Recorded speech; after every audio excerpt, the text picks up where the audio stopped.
wonderful about this piece is that it is a play called Deathtrap about a play called Deathtrap.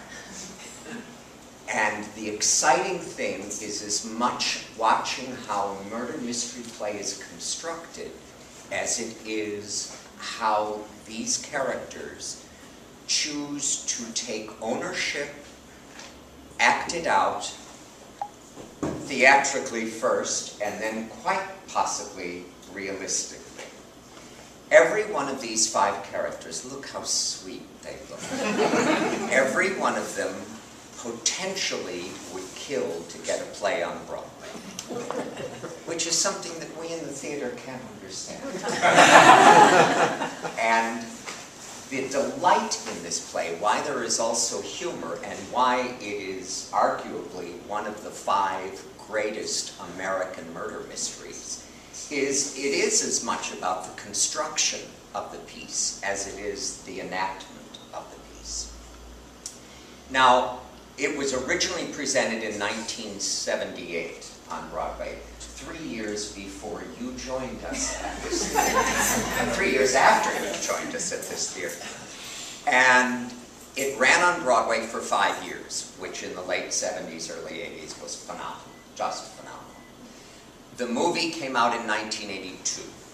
Am I correct? Yes, I am. The reason I'm giving you those dates is I have moved it as far forward as I think I can without harming the play's plot.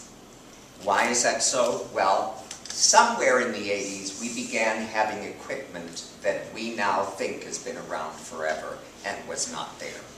And the reason I've moved it 5 years forward to the year of the movie is there are certain references that I think will land better. But I can't get into the mid-80s because guess what? We started to get computers. We started to do our own duplicating. We went beyond electric typewriters, let alone non-electric typewriters, to computers. And we got cell phones rather than just having a landline in your home. All of these things, we would not be able to do Deathtrap if we were to try to move it forward beyond that. Does that date the play? I don't think so. Because as long as we accept the fact that we're in 1982, we are going to have an incredible ride that lands, no matter where you put it, in that the desire to create something that you have ownership of, even if it takes murder to make it yours. That can land in any decade, and particularly with these actors. I urge you, by the way, not to see the film. And I urge everything about the marketing department to tell people, do not go to Netflix until after you've seen our production. I know some of you are even going to London to see that production. Fine, after you see ours.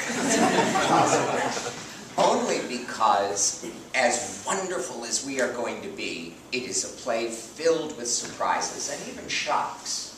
We've already had 3 days of rehearsals on some of the fight work, and it's getting good. And it's going to get even that much more exciting when we add sound and lights. There's a storm, an electrical storm, and there are many music cues that I have added. Written by Bartok. He stayed with us long enough to create some music that indeed will work very well for this.